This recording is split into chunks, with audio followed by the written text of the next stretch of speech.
بسم اللہ الرحمن الرحیم نحمدہ ونصلی علی رسولہ الکریم اما بعد۔ احباب گرامی، آج ہمارا یہ تربیت اولاد کورس کا 24واں سبق ہے،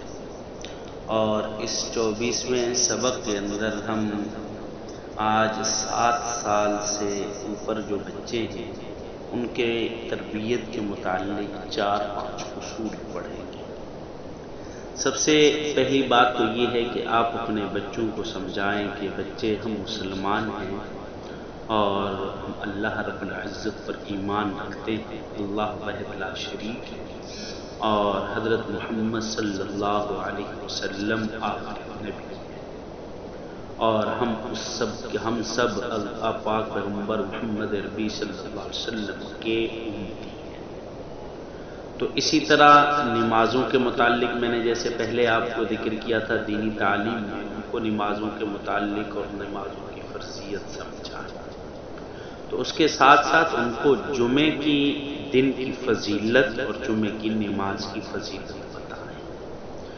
اور عیدین کے متعلق اور عیدین کی فضیلت سمجھائیں، عید الفطر کی اور عید الاضحیٰ بتائیں کہ عید الاضحیٰ کسے کہتے ہیں، عید الفطر کسے کہتے ہیں، عید الاضحیٰ کی وجہ اور اس پر جو حضرت ابراہیم علیہ السلام کا واقعہ ہے وہ واقعہ اپنے بچوں کو سنائیں، اور پھر جمعے کے دن کی جو فضیلت ہے وہ اپنے بچوں کو فضیلت سمجھانے کے لیے آپ اپنے بچوں سے جمعے والے دن 6 کام کرائیں۔ جب آپ متواتر کچھ جمعے تک اپنے بچوں سے یہ 6 کام کرائیں گے تو آپ کے بچوں کے دل میں جمعے کی فضیلت خود بخود پیدا ہو جائے گی۔ سب سے پہلے آپ اپنے بچوں سے ناخن کٹوائیں، ہاتھوں کے، دائیں ہاتھ کے، بائیں ہاتھ کے، پھر دونوں پاؤں کے، پھر اس کے بعد غسل کرائیں اور بتائیں کہ جمعے کے دن غسل کرنا مسنون ہے، سنت ہے۔ یہ ہم اس لیے کر رہے ہیں کہ ہمارے پیارے نبی حضرت محمد صلی اللہ علیہ وسلم جمعے کے دن غسل کیا کرتے تھے۔ دوسرا،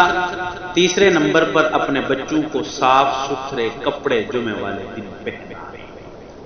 اگرچہ آپ نے ایک دن پہلے ہی تبدیل کیوں نہ کیے ہوں، لیکن جمعے والے دن جمعے کی وجہ سے اپنے بچوں کے کپڑے تبدیل کروائیں، ان کو صاف ستھرے۔ اگر ان کے پاس کوئی اچھے کپڑے موجود ہیں، مثلا جیسے لباس میں سے سفید لباس ہوتا ہے، جیسے عموماً کسی دعوت میں شرکت کے لیے جو کپڑے استعمال کرتے ہیں، تو جمعے والے دن کوشش کریں اپنے بچوں کو وہ پہنائیں تاکہ بچہ امتیاز محسوس کرے کہ عام دنوں میں جو کپڑے تبدیل ہوتے ہیں اور جو جمعے والے دن بھی تبدیل کیے جاتے ہیں۔ اور چوتھے نمبر پر بچے کو عطر لگوائیں، خوشبو لگوائیں، تاکہ بچے کو پتہ چلے کہ جمعے والے دن خوشبو لگانا یہ بھی مسنون ہے۔ اور پھر جمعے کی نماز کو باجماعت نماز ادا کرنے کی ترغیب دینا، اور اپنے والد صاحب کے ساتھ، بڑے بھائی کے ساتھ ان کو والدہ تیار کر کے بھائی کے ساتھ بھیجے، بیٹا جائیں جمعے کی نماز پڑھ کے آئیں اور جامع مسجد میں پڑھ کے آئیں۔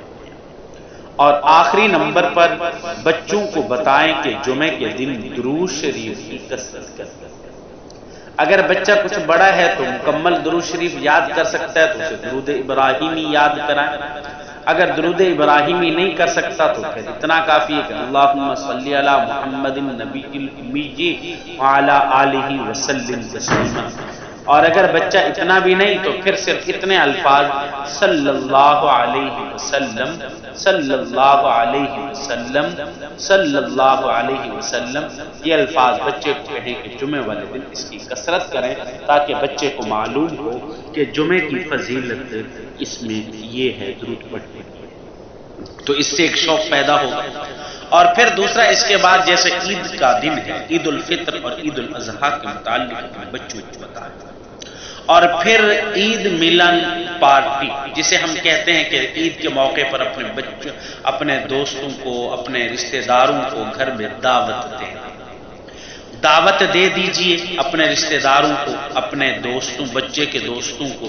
تو اس کے اندر دعوت کے انتظامات میں اپنے بچوں کو شریک کرنا ہے۔ سب سے پہلے نمبر پر مہمانوں کی فہرست بنائی جائے، بتایا جائے کہ یہ مہمان آ رہے ہیں، کتنے مہمان آ رہے ہیں، وہ اپنے بچوں سے اس کی فہرست کروانا، اور پھر اس کے بعد گھر کی صفائی اور سجاوٹ کروانا، اس میں بھی جیسے والدہ گھر کی صفائی اور انتظام کر رہی ہے اور سجاوٹ کر رہی ہے، اس میں اپنے بچوں کو شریک رکھیں تاکہ بچوں میں بھی یہ عادتیں ہیں۔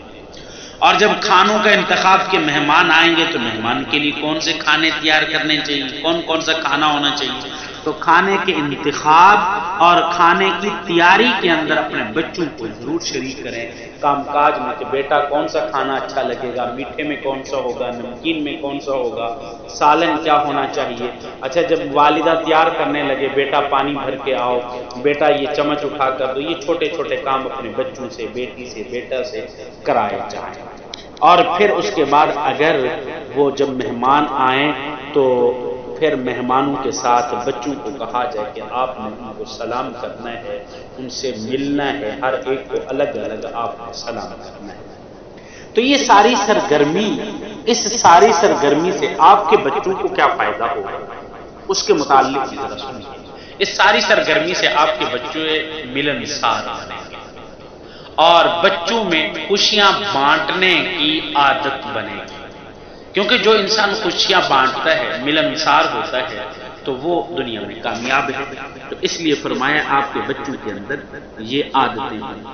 اور دوسرے نمبر پر اس کا کیا فائدہ ہوگا، ان سرگرمیوں سے آپ کے بچوں میں مہمان نوازی کی عادت پڑے گی، مہمان نواز بنیں گے، اور سخاوت اور شراکت داری کی صفات آپ کے بچوں کے اندر پیدا ہوں۔ تو اس لیے اپنے بچوں سے اس دعوت کے انتظامات میں ان کو ساتھ رکھیے۔ تو اس کے ساتھ ساتھ جب گھر کے اندر مہمان آئیں تو اس مہمانوں کے آداب اپنے بچوں کو سکھائیں۔ بیٹا مہمانوں کے ساتھ بات کرتے ہوئے جو الفاظ استعمال کرنے، مہذب آپ کے الفاظ استعمال کرنے ہیں، تو کے لفظ نہیں استعمال کرنے ہیں، اور بیٹا خاموشی سے بیٹھنا ہے، مہمانوں کو تنگ نہیں کرنا۔ اگر کھیلنا ہو تو ایک طرف جا کے کھیلیں، آپ کے اس کھیل کود سے، شور شرابے سے مہمان ڈسٹرب نہ ہو۔ تو یہ آداب آپ اپنے بچوں کو جب بار بار بتائیں گے تو یہ خود بخود ان کی عادت بنتی جائے گی۔ دعا کیجئے کہ اللہ رب العزت ہمیں نیک عمل کرنے کی توفیق عطا فرمائے۔ وآخر دعوانا الحمدللہ رب العالمین۔